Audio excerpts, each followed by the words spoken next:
करेंगे।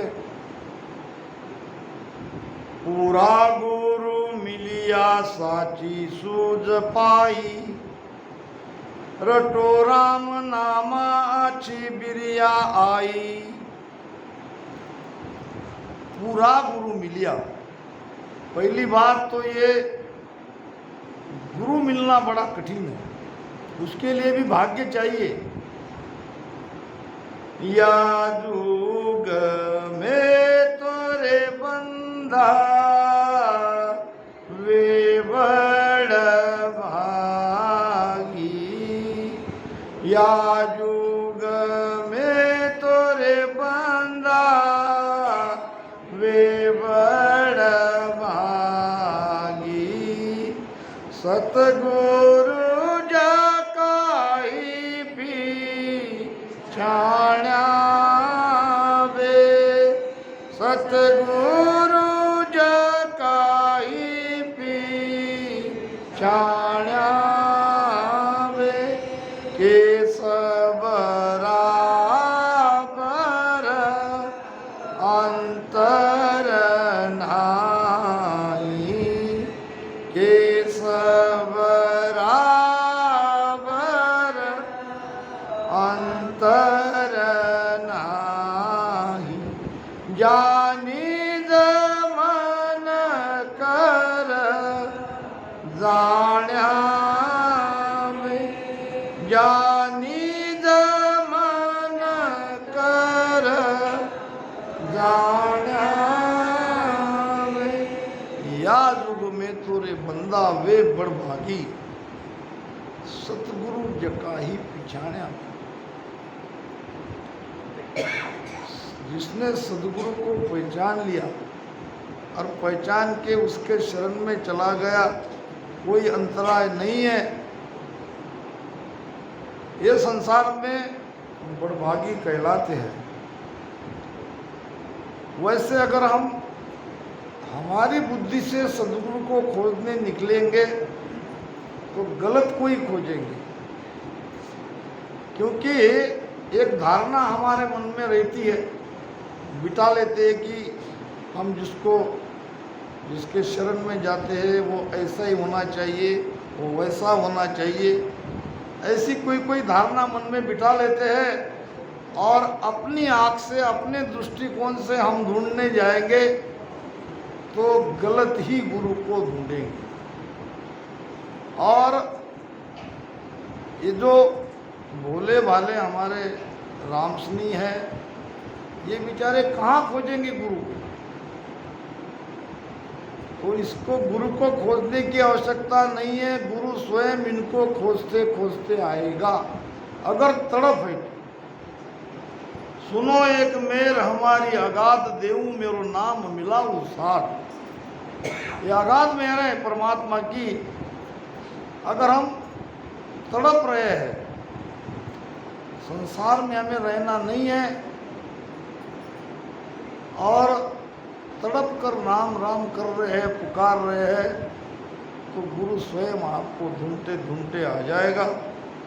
हमें ढूंढने की आवश्यकता नहीं है।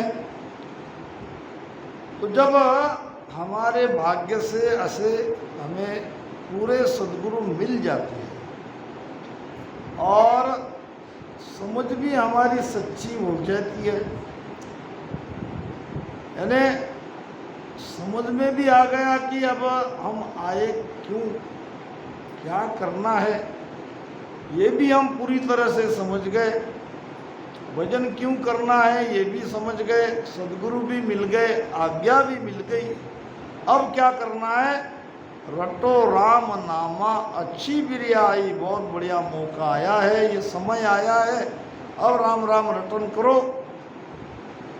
पाई नर देही भरत खंड आयो, बंचे इंद्र ब्रह्मा ऐसो तन पायो। पाई नर देही, ये जो मलमूत्र की 5 तत्व की काया हमें मिली है, ये कार्जिक काया है, ये बहुत कीमती काया है। और भी कारणिक, याचनिक, सूक्ष्म, दिव्य और भी 4 प्रकार की काया इस काया को छोड़ के है। 5 प्रकार की काया महाराज ने बताई है। तो ये जो मनुष्य शरीर हमें मिला है, इसमें हम किसी भी देश में जा सकते हैं, चाहे वैकुंठ में जाना चाहे तो वैकुंठ में जा सकते हैं, कोई कैलाश में जाना चाहे तो कैलाश में जा सकते हैं, कोई ब्रह्म में जा सकते हैं, तो कोई पार ब्रह्म तक भी जा सकते हैं, या कोई सत्स्वरूप आनंद पद में जा सकते हैं। जहाँ जाना हो वो इस शरीर से जा सकते हैं। पाई नरदेही भरतखंड आयो, कलयुग में भरतखंड में मनुष्य शरीर मिलना ये बहुत बड़ी उपलब्धि है। और ये सारी स्थितियाँ अनुकूल है। अनुकूल स्थिति होने पर अगर हम उसका लाभ नहीं उठाएंगे, भजन सुमिरन नहीं करेंगे, तो फिर हम बड़े अभागी कहलाएंगे। बंछे इंद्र ब्रह्मा ऐसो तन पायो, ये शरीर ब्रह्मा जी वो भी इस शरीर की चाहना करते हैं। 33 कोटि देवता का राजा इंद्र भी मनुष्य शरीर की चाहना करते हैं। वो पछता रहे, वो तो परमात्मा को प्रार्थना कर रहे हैं, अहो प्रभु मानव तन दीजिए भरत खंड के माई। हे परमात्मा हमें मनुष्य शरीर दो और वो भी भरत खंड में दो। वो पछता रहे हैं और हम यहाँ अचेत होकर सो रहे हैं। वो मनुष्य शरीर की कामना कर रहे हैं, हम हमारी श्वासा यूं ही गंवा रहे हैं। तो इसका विचार करो, करना चाहिए। सत्संग उसी के लिए। बंछे इंद्र ब्रह्मा ऐसो तन पायो, ये दुर्लभ मानव शरीर हमें मिला है। दिवी सूज सारी लिया गर्भ वाचा, किया कोल हरसु करो बोल साचा।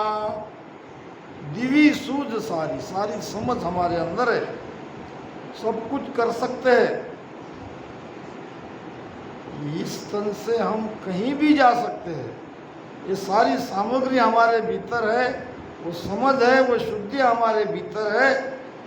अब गर्भ में जो परमात्मा को हमने वचन दिया है, उस वचन को निभाने का समय आया।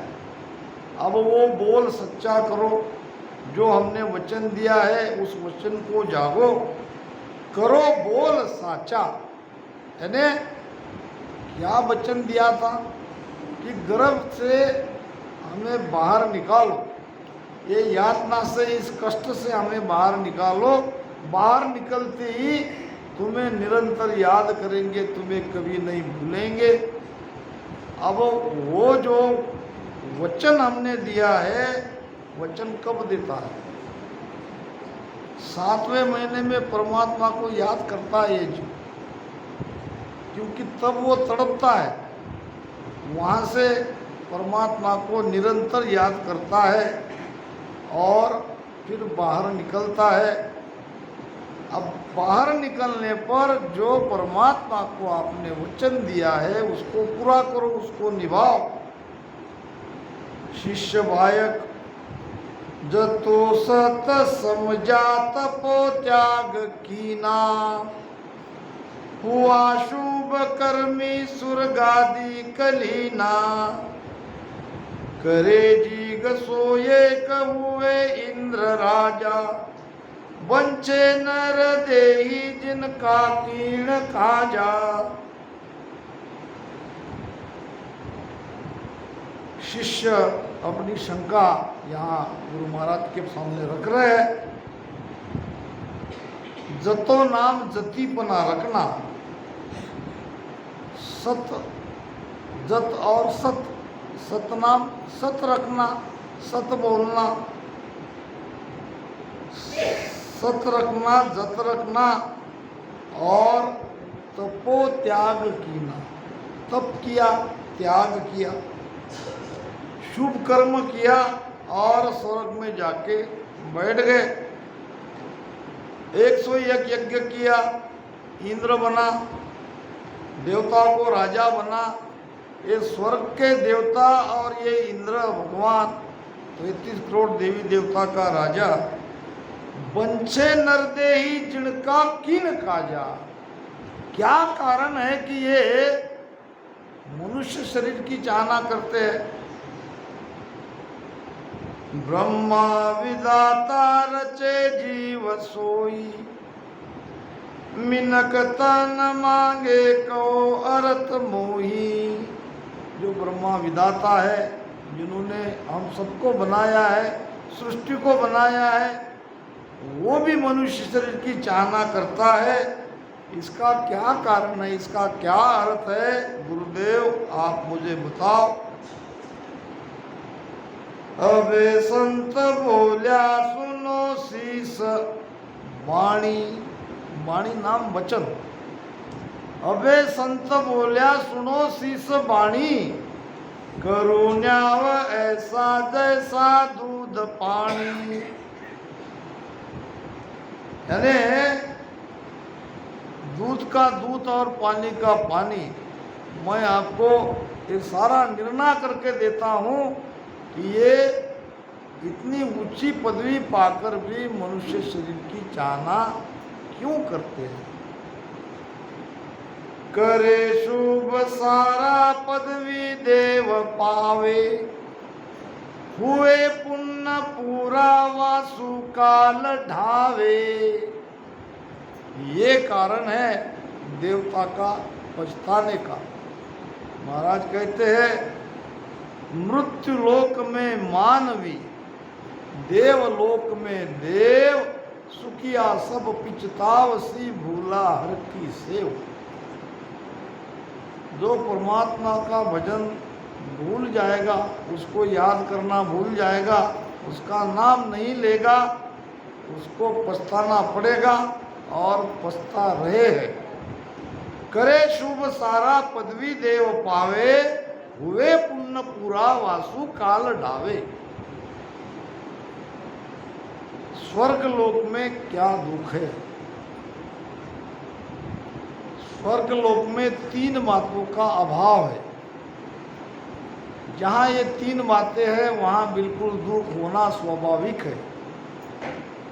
पहली बात, स्वर्ग में जाने पर उसके गले में फूल की मालाएं डाल दी जाती है। जैसे पुण्य वो भुगत लेता है, एक एक फूल उसके माला से गलने लगते हैं। यानी उसे समझ में आता है कि अब हम यहाँ कितने दिन तक रहेंगे, कितना सुख भुगतेंगे। और जैसे जैसे एक एक फूल नीचे गिरने लगते हैं, वैसे वैसे वो पछताने लगता है। उसके समझ में आने लगता है कि ये मैंने क्या किया। दूसरी बात, वहाँ पे भजन सुमिरन नहीं कर सकते। भजन सुमिरन केवल मनुष्य शरीर से ही होगा। यानी उस पुण्य को वो आगे बढ़ा नहीं सकते, उसमें बढ़ोतरी नहीं कर सकते। ये दूसरा दुख। तीसरा दुख, वहाँ एक के ऊपर एक ऐसी स्वर्ग की रचना है। सबसे नीचे वाला पछताता है कि इससे बढ़िया और ऊपर जाता तो ज़्यादा सुख मिलता। यानी वहाँ द्वेष है, जहाँ द्वेष है वहाँ सुख नहीं। तो इस प्रकार पुण्य यानी उसका जो फल है वो भुगत लेने के बाद काल उसे पकड़ लेता है। वासु काल ढावे, भोगे पुण्य पेली भुगते पाप पीछे, हुए पशुपन की मानव तन अंछे। भोगे पुण्य पेली, वहाँ रीत है। जब ये जीवात्मा शरीर से अलग हो जाती है, स्थूल शरीर से, तो वो सूक्ष्म शरीर में रहती है। सूक्ष्म शरीर जाता है यमराज के पास। वहाँ उसका पाप पुण्य का खाता देखा जाता है, तो पहले उसको पुण्य भुगताते हैं। भोगे पुण्य पेली, भुगते पाप पीछे। पहले पुण्य भुगता के उसे पाप भुगतने के लिए नरक में डाल दिया जाता है। एक दिन कबीर साहब कुली का भेष बना के लोगों की सेवा कर रहे थे। एक सेठ जी गाड़ी से उतरे, हाँ दोनों हाथ में 2 बैग और वो भी वजनदार। इधर उधर देखा, कुली कुली कुली। कबीर साहब आ गए, कहा कि भाई ये घर तक लेके चलो। कुली के भेष में कबीर साहब थे, घर तक तो लेके चलूंगा मगर मेरी एक शर्त है। भाई क्या शर्त है? जो पैसा चाहिए वो ले लो, शर्त की क्या बात है? नहीं, मैं एक दूसरे प्रकार का कुली हूं, मेरी एक शर्त है। क्या शर्त है वो भी बताओ। घर तक या तो तुम बोलोगे मैं सुनूंगा, या मैं बोलूंगा तुम सुनोगे। बोलो मंजूर? तुम बोलो मैं सुनता रहूंगा, या मैं बोलूंगा तुम सुनता रहना। शेठ जी ने कहा कि भाई ये तो बहुत अच्छा है, पैसा नहीं ले रहा है, जो भी 10-15 मिनट की बात है, जो भी कह लेगा सुन लेंगे। ऐसा कहते दोनों सूटकेस उसके हाथ में पकड़ा के सेठ जी पीछे पीछे, सेठ जी के पीछे पीछे चलने लगे। कबीर साहब, बातें चल रही थी ज्ञान की, कबीर साहब सुना रहे थे और सेठ जी सुन रहे थे क्या? सुनने का नाटक ही कर रहे थे। उसको कहाँ सुनना था, उसको तो अपना मतलब वहाँ तक घर तक पहुँच गए। फिर सब होने के बाद कबीर साहब कहते हैं, शेठ जी मैं आपको बात बताना भूल गए। भाई क्या बताना भूल गए, बताओ जल्दी। वैसे भी कोई मन लगा के सुन नहीं रहे थे। मैं ये बताना भूल गया कि आप चाहे तो आपका भला कर सकते हो। कि भाई मेरा कौन सा भला आप करोगे, आप तो सामान लादने वाले कुली हो। हूँ मैं जरूर कुली, मगर मेरे पास एक अद्भुत विद्या है, कला है। अबे क्या है, जल्दी जल्दी बोलो। मैं तुम्हें सावधान कर रहा हूं कि तुम्हारी आयु कुल 10 मिनट की रह गई है। अगर चाहो तो इसमें तुम अपना भला कर लो। शेठ जी कहने लगे, मैं अभी तंदुरुस्त हूं, मुझे कोई बीमारी नहीं है, 10 मिनट में मरना असंभव है, मुझे विश्वास नहीं है। देखो सेठ जी, मैंने कहना था कह दिया, मानो न मानो ये आपका काम। इतने में घर आ गया। घर में आके बैठते कि सेठ जी के छाती में दर्द होने लगा। अब उसको कबीर साहब की बात याद आ गई, कहीं सचमुच तो मैं 10 मिनट में नहीं चला जाऊंगा। किसी को भैया अभी जो कुली गया उसको बुलाओ वापस। बुलाया, भाई लगता है आपकी बात सच निकलेगी, तो अब तुम मेरा भला करने वाले थे, कर दो भाई भला क्या। फिर कबीर साहब ने कहा, देखो मृत्यु तो मैं टाल नहीं सकता, मगर वहां तुम्हें पूछेंगे कि पहले नरक का दुख भोगो कि या स्वर्ग का, तो कह देना कि मुझे स्वर्ग में जाना है। वैसे स्वर्ग भी भुगताया जाता है पहले, फिर बाद में आगे की बात सब मैं संभाल लूँगा। भाई तुम कैसे संभालोगे, तुम ये बात नहीं जानते। 10 मिनट में सेठ जी चले गए। गए यमराज के पास, कहा कि भाई मुझे अगर कहीं है मेरे खाते में कोई स्वर्ग का सुख लिखा है तो मुझे पहले स्वर्ग में भेज दो। थोड़ा बहुत सुख रहता ही है सबके भाग्य में। स्वर्ग में जाके भेजे तो वहाँ कबीर साहब मिल गए। अब उसने कहा तुम यहाँ कैसे? मैंने तो आपको कहा था कि 10 मिनट में मैं आपका भला करने के लिए आया हूँ, आपने मेरी बात मान ली। अब इतना ही कहना कि मैं संतों के शरण में जाके मैंने भजन सुमिरन किया है। जब तुमको कहेंगे सेठ जी नरक में चलो तब उनको इतना कह देना।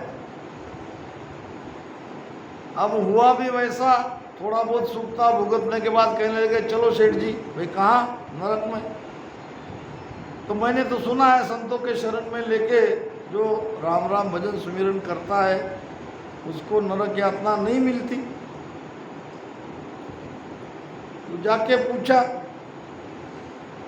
यमराज ने कहा बात तो उनकी सही है, अगर वो राम राम भजन सुमिरन करता है तो उसको तो हम नरक में नहीं डाल सकते। तो कहने का मतलब अभी मंगल में बात आई है, अंत समय के लेण भगत में आवसी के सुख देवा वो जीव नरक नहीं जावसी।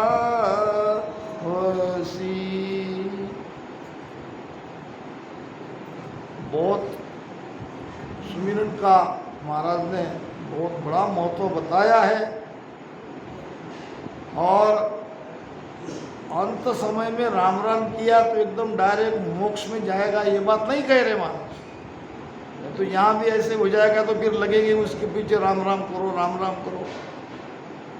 भक्ति में आएगा, भजन सुमिरन में आएगा, अंत समय में भी आएगा। तो इसका गुण, इसका परिणाम यह है कि वो नरक में नहीं जाए। ये राम राम की महिमा बताई महाराज ने। राम कहत सम तिरिया हो, वो अंत कहूँ नहीं फिरिया हो। भोगे पुण्य पेली भुगते पाप पीछे, हुए पशु पंखी मानव तन अंछे। पशु पक्षी 84 लाख योनि में जाना पड़ेगा। इसके लिए भक्ति करने के लिए, भजन करने के लिए मानव शरीर की वो चाहना कर रहे हैं। कोई भौतिक सुख के लिए नहीं कर रहे चाहना। उन्होंने जान लिया, मानव शरीर के महत्व को समझ लिया। वहां जाने पर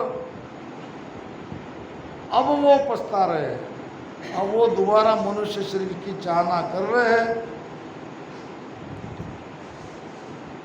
बलि काल ऐसो ब्रह्मा इंद्र धूजे, बिना पद पौता परले काल सूझे। बलि काल ऐसो ब्रह्मा इंद्र धूजे। काल बलवान है, उससे ब्रह्मा जी जूझता है, इंद्र भी जूझता है। फिर काल डरता किससे है? काल डरे करतार सु और सकल कोई खाए। एक राम जी से काल डरता है, बाकी सबको वो खाता है। इसीलिए हमको बलवान की शरण में जाना है। महाराज कहते हैं बांधा शरण सबल की गैरे, बांधा शरण सबल की गैरे, निरबल शरण सकल जम तोड़े, निरबल शरण सकल जम तोड़े। एक पार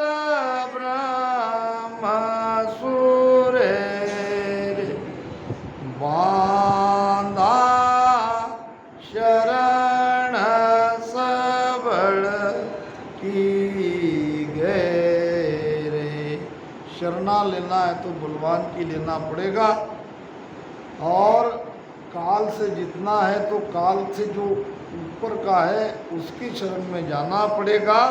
बलि काल ऐसो ब्रह्मा इंद्र दूजे, बिना पद पहुँचा परले काल सूझे। जब तक उस सत्स्वरूप आनंद पद की प्राप्ति नहीं होगी, बार बार हम जन्मने मरने में आएंगे, काल के अंडर में रहेंगे। जब देव जाने भरत खंड आया, जब देव जाने भरत खंड जावा, करा भक्ति केवल परम पद पावा। जब यानी कब? अनुभव से। अनुभव से ये देवता लोग सीखते हैं, हमें भी अनुभव से सीखना चाहिए। कौन सा अनुभव हम देखते हैं? हर रोज किसी न किसी की मृत्यु होती है, कोई हमारा रिश्तेदार चला जाता है, तो उनके मरने में तो एक बहुत बड़ा ज्ञान हमें मिल ही जाता है। हमें तो अनुभव हो ही जाता है कि एक दिन ये हाल हमारा भी होगा। देवता को जब अनुभव आता है स्वर्ग में जाने पर दुख का, नरक के दुख का, क्योंकि स्वर्ग का सुख भुगतने के बाद तो नरक में जाएंगे, तब वो प्रार्थना करते हैं, जब देव जाने भरता खंड जावा। भरत खंड में जाएंगे और क्या करेंगे? करा भक्ति केवल परम पद पावा, केवल भक्ति करके परम प्राप्ति करेंगे। और इसलिए वो मनुष्य शरीर की चाहना करते हैं। मिले मिन का देही आवे साध शरणों, जूरा काल जीते मीटे जन्म मरणों। मिले मिन का देही, अब मनुष्य शरीर मिलने के बाद संतों के शरण में जाना पड़ेगा। आवे साध शरणों, जुरा काल जीते मिटे जन्म मरणों। काल को जीतेंगे, बुढ़ापे को जीतेंगे, जन्म मरण को जीतेंगे। इसीलिए सदगुरु के शरण में जाना पड़ेगा, भजन सुमिरन करना पड़ेगा, तभी ये संभव होगा। रटे राम रसना कटे कर्म सारा, धुएं सांसू सांसो लंगे भव पारा। रटे राम रटना कटे कर्म सारा। राम राम रटना करने से, रटना से राम राम रटन करने से हमारे कर्म कटते हैं, और भवसागर से पार जब हो जाता है, जब हम सांस उसास में उसका धवन करते हैं, आती जाती श्वास में राम राम रटन करते हैं, तो भवसागर से पार हो जाते हैं। सुनो संत बाणी गहे पंत सुधा, हृदय जोत जागी मिटे अंध चुंदा। सुनो संत वाणी, सत्संग में जाओ, संतों की वाणी सुनो। सच्चा मार्ग क्या है, वो मार्ग आपको संत बताएंगे, सत्संग में ही ये ज्ञान मिलेगा। अब सत्संग में जाके जब ये ज्ञान मिलेगा, संत के शरण में जाएंगे, तो संत की कृपा से हृदय में वो शब्द की ज्योति जगेगी, और हमारे सारे भ्रम और अज्ञान ये सारे मिट जाएंगे। तजे आन दूजा करे संत सेवा, भजे देव आत्म लखे भक्त भेवा। भक्ति का भेद धारण करो और परमात्मा को प्राप्त करो। जो तुम्हारे भीतर आत्मा है वही बाहर परमात्मा है।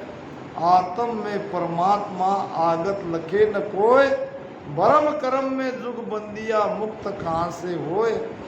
इस प्रकार आन उपासना का त्याग करके संतों के शरण में जाके उनसे भेद लेकर अपने स्वरूप की प्राप्ति करो। जब लग स्वरूप न चीने कोई, तब लग सुखिया हुए नहीं कोई। इस प्रकार यहीं पर मैं वाणी को विराम देता हूँ। राम राम सा।